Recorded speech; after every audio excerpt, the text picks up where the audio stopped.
Hello, welcome back to Break the Press. We are here back with another video, midweek StreamYard slash online call video. But we're here to talk about the title race.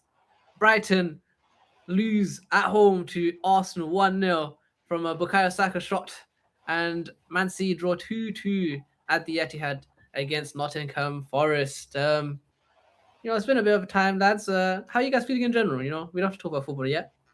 Oh, why do we not have to talk about football? We can, but I'd like to get, I haven't spoke to you a long time, I have missed the preview. I saw you get to the preview for that. So, Yeah, that didn't turn out very well, did it, for us, for Chelsea anyway? Now I mean, I've been enjoying the weather. I don't know about you guys, but finally the sun's back. It's been a long, long time. yeah, that's true. Like, you can see the sun. It's right in my eyes. That is not the sun. The sun is quite bright here. No, Abdul, what are you saying? What are you doing? Yeah. Wanting to kill myself, to be honest. Oh, it's one loss. It was one loss you had. Oh, you should have seen his reaction yesterday. But look, hey, we'll leave United and Chelsea talk for later because this is the tower race. You guys are not in it. Abdul says he's in it, but you guys are not there. Talk about Arsenal and City. And which game do you want to talk about first? Do you want to talk about Arsenal or City first? What about City? That's the biggest talking point, I think. Yeah, it is the biggest talking point, and for a valid reason, of course. For people that were living on the rock yesterday, City drew 2-2 to Forest, and yeah, it came with a smash and grab from Elliot Anderson, not even right at the death, at the 67th minute. He shoots from the edge of the box and curls it into one corner. But overall, my thoughts on it, I think it was a cagey affair. I think both teams didn't really have any sort of control. Like in the first half, I'm pretty sure both teams only had maybe 2 good chances each, and that's it. And the good chances were pretty scarce. And of course, City open it, go into the first half 1-0 because of another Semenyo goal, his 5th one for Manchester City. Of course, it looks like he's suited up very well to our system. And yeah, Turkey again, another assist as well for him. I mean, what are your thoughts on Semenyo in general? His, quick accustomed to City's No, he has, yeah. I remember the Leeds game. He scored yeah, very big goal for us then as well. scored the winner in that game. So no, he's been a good addition. I think he had a last minute free kick that nearly went in, if I remember. Yeah, no, he's adjusted well. It's just weird because you guys have so much talent, so much, big pool of players, and still drawing. I think was it 17th place Nottingham. Yeah, you're right. And I don't understand how comes it was a cagey affair. What made it so? I mean, I think it was a cagey affair because, first from the lineup, Nico Riley injured in the Leeds game. I think Nico Riley has been one of the main reasons why we had such a big turn of form, because he adds so much balance to this midfield. Because before we had, I don't know, Nico Gonzalez, Rodri, and Reinders, or Nico Gonzalez, Rodri, Foden, or just Turkey and Foden and Rodri. We did not find the balance. And that's why I feel like we had very inconsistent form. Some games were so good going forward, but some games were so weak in midfield. But I feel like Nico Riley, I think he's come about in this midfield and this time of the season, and he's really shown that he can bring that big physical presence. And I think that was our best midfield three. That either Rodri, Nico Riley, Bernardo, or Rodri, Nico Riley, Cherky. That is our best three because it has the same balance as what the Arsenal midfield have. They have Rice, Zumendi, Ødegaard. They have the physical ability and the creative ability of all three of their players. And I think that's what Nico Riley brought. And of course, losing him through ankle injury, I'm pretty sure, for this game was quite bad. Yeah. Your face is delayed. Is it delayed a lot? What do you mean? No, it's not. Yeah, it was delayed. I think he's lagging, can't lie. You're lagging. Your thing's going all like blurry. It should be okay still. Yeah, if you move now, Abdul, it's gonna be like proper laggy, I think. Yeah, look, it's going all haywire. It's this stupid thing. Fucking. What? You could turn your quality down as well. Maybe that might help. I don't know how you do that. No, but I'm on full bars. Doesn't matter if you're on full bars, mate. Yeah, and anything running in the background. I prefer StreamYard. This is better. What do you mean? Okay, let's go. All right. I forgot what I was saying. You're talking about Nico Riley. Oh, Yeah. So yeah, as I was saying, Nico Riley, I think he brings that balance. And missing him for ankle injury was quite tragic before the start of the game. That's why I felt a bit of concern going here. But again, out of the list of games we have, this was not the game we were going to drop points in. I said that we could drop points in the Chelsea game before the Arsenal game. I feel like that's a big slip up for us that could have happened. And again, I feel like Arsenal were going to beat Brighton anyway. I don't think Brighton are a good team, and we'll get to their game anyway. But yeah, on City in general, I just think that game we did not have a lot of control, and it showed afterwards because we took the lead at first. Gibbs White then gets a incredible backheel from flipping headed down ball from Igor Jesus, and then again nothing Donnarumma could do about that. Then we get the lead again in the second half for Rodri's header from a corner, and again Elliot Anderson gets the freedom of the midfield to go and smash one in, and Donnarumma again he can't do anything with that. And I just feel like in that game we gave Forest too much time, too much space, too much everything. And I think they did well as well. Elliot Anderson again showed another performance why maybe some of the big clubs will be looking at him in the summer. And overall, again, at the end of the game, we had the chances. Murillo blocks one on the line, which was devastating to watch. And we could have won it right literally last second. We could have stolen 3 points from that game. And again, I don't think we did deserve to win that game. We didn't take our chances. We didn't have any control. And would you classify as a bottle job? It depends on the result at the end of the season. I think this will be one of the bits where we say bottle job. I don't like that word bottle job. What'd you say? I said it depends on what you mean by bottle job. I don't like the word bottle job. Who you said that? I said you don't believe that's a dependent. I don't think it's a ball job yet. If we win the league at the end of the season, they can't say it's a ball job. If we lose the league at the end of the season, then we can say. Well, of course, but in the immediate reaction, when the final whistle was blown, you feel like you bottled it, surely. Dean, let me give you some word of advice. Right. No. Let me give you some word of advice. This guy, before the Nottingham Forest game, said, innit, when we win the Premier League, so it went from when to if. Yeah, I mean, what do you mean? If it's not, we can say when. We can say if it doesn't matter. That's the game. Like, remember Arsenal Villa years ago? Imagine this. This could be that game. You're right, but I mean, I'll talk about it when we talk about what my status is on the tower in general after the Arsenal game. But I still think there are points to be dropped from both teams here. I still think Arsenal will drop points.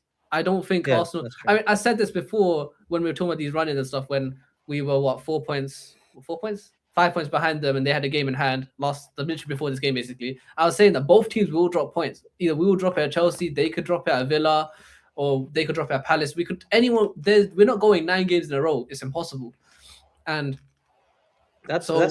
That's fair. So I think someone will drop points. I think Arsenal still have a chance. So of course, after a loss, after dropping points like that, you'll feel. Well, I will feel, or City fans will feel in general that that's gonna cook us. That is the turning point. That is the momentum swinger for Arsenal. But I do believe that Arsenal will drop points, and then we're back in the same position where we're 2 points behind them, and we have still to play them at the Etihad.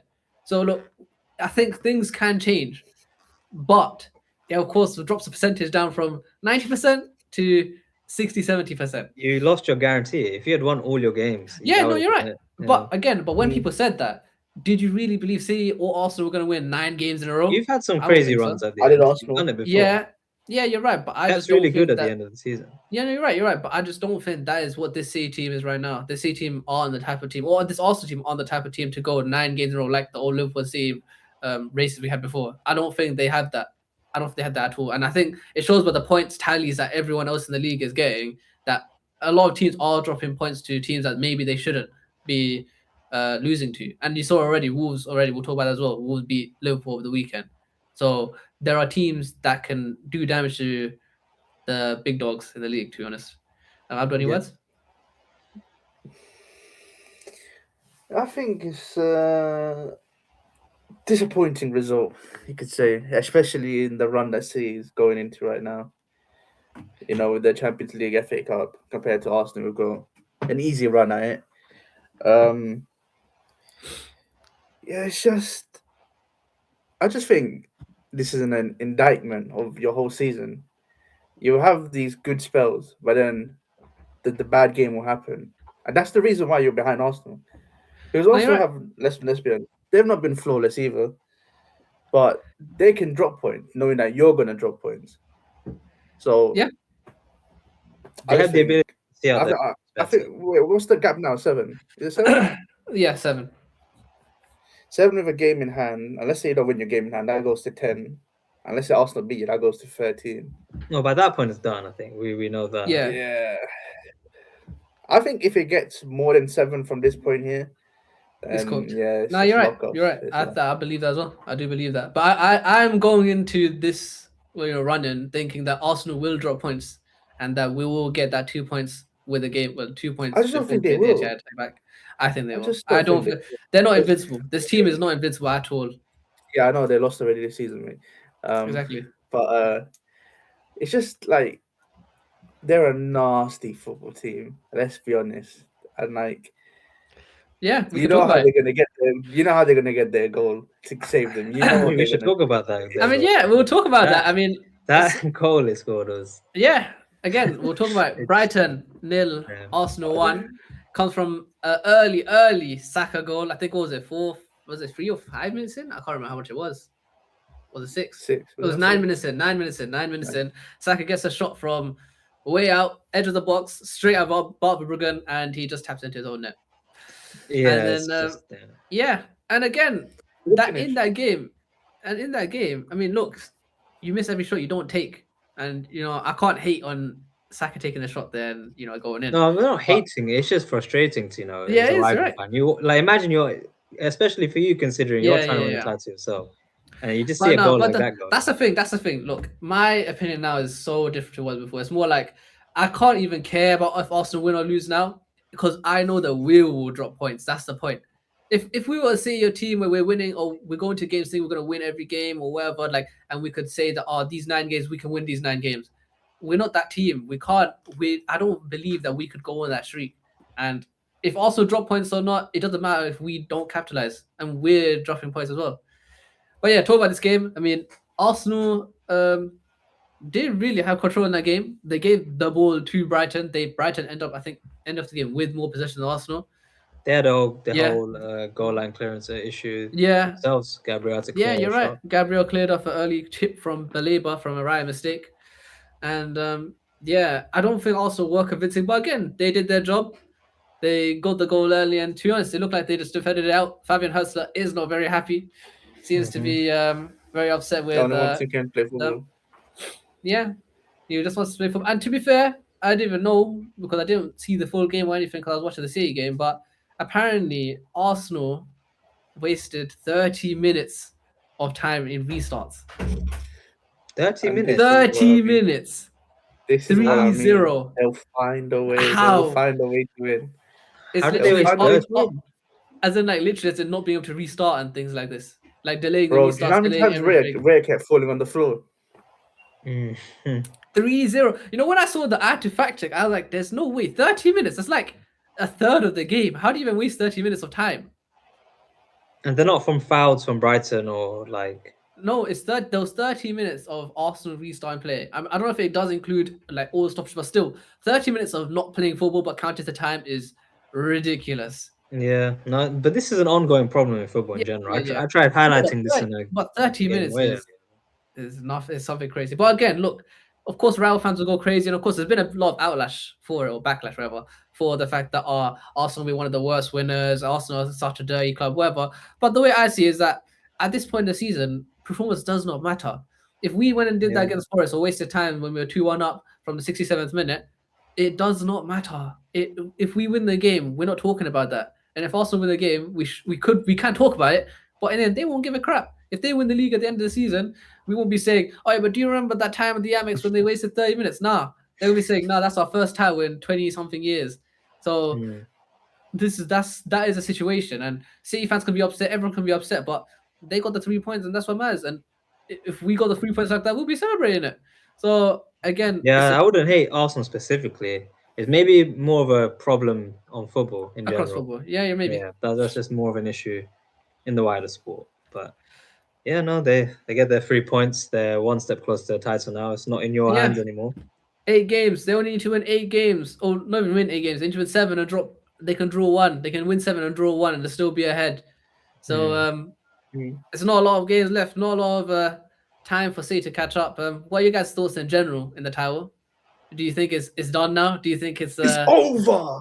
It's over. I hope it's not. I hope it's not over. It better not be hope, over. you know, that little hope that you had in it is gone. The mighty Arsenal have taken that hope, mate, and they've just get away. Who do you hate more, Arsenal or City? Who do you want to see? Just for context, Abdul is a United fan. I'm just making sure everyone knows. Yeah, yeah, of course. And if Arsenal win the league, it doesn't matter. It's like, you know, you brush under the carpet. You just move on. Yeah, well, it matters to me. But I thought people didn't care about City. Well, some season you do care about City. No, I care. I want to get charged. I care. I really want you guys to win. I need. Abdul seems like he's Abdul doesn't really like it anymore, mate. Yeah, I mean, do you know what I mean? It's just, you know, when a team cheats and they get away with it, it's just not fair. All right. Says the guys that wasted 30 minutes of time wasted. That's not cheating. I could be down injured, like, you know, my hammy could be gone. Like, you don't know what's going on with me.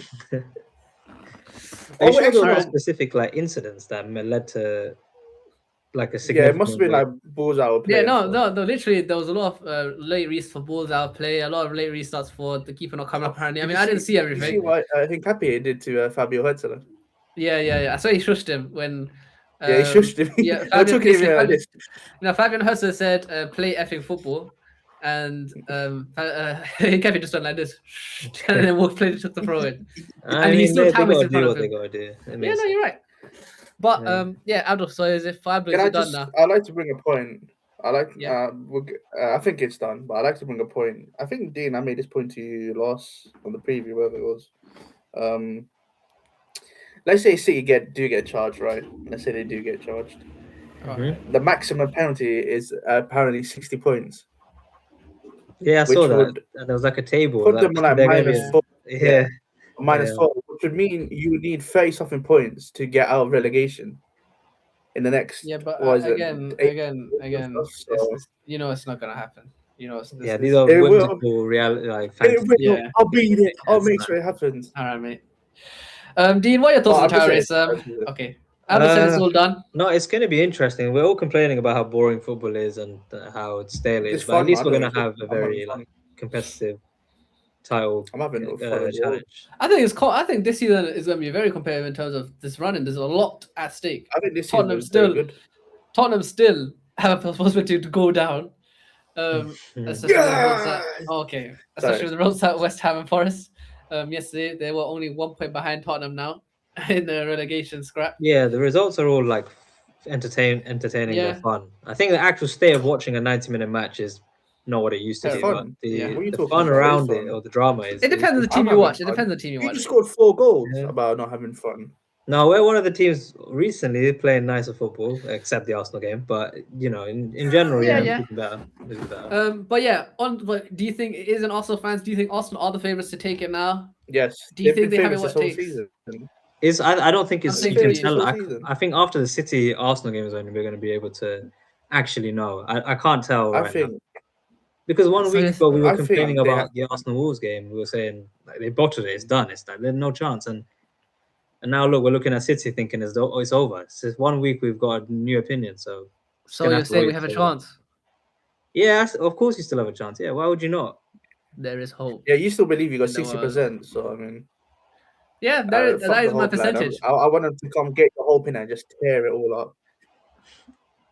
All right, mate, calm down. But yeah, I was gonna say something. Yeah, go on. What's it called? It's to do with Arsenal. Who's the next game?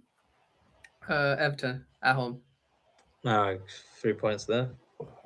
You think? No, Everton have been good recently. Everton are in good form, yeah. Wait. Yeah, no, they've been good. It's just Everton at their home, or do you mean Arsenal? As in Everton at the Emirates. I remember the reverse fixture was Arsenal were lucky to win that. Whatever. But yeah, I mean, again, we'll come back here next week, and if they lose to Everton or drop points to Everton, it's a whole new narrative. Yeah, that's what I'm saying. If City lose to West Ham away, we'll be saying that it's from 60% is 0%, and that's what we'll be saying. It's a completely different every story. week we've got such different opinions. Is your next game Wolves? No, we play at West Ham away.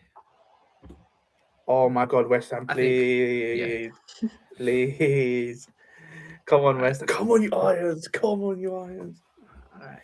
Just imagine Tottenham go down, guys. Come on. But yeah, I wish we lost, to be honest, at this point. Yeah, I mean, what was I gonna say? Yeah, that is Look, I think I'm positive because there is still hope. And to be honest, I feel like also we have a good chance in the Champions League. Of course, we'll talk about it when the Champions League comes around. But Real Madrid aren't looking very good. They just lost to Getafe. They just got another ACL injury for Rodrigo. They don't have Mbappe for that first leg against us as well.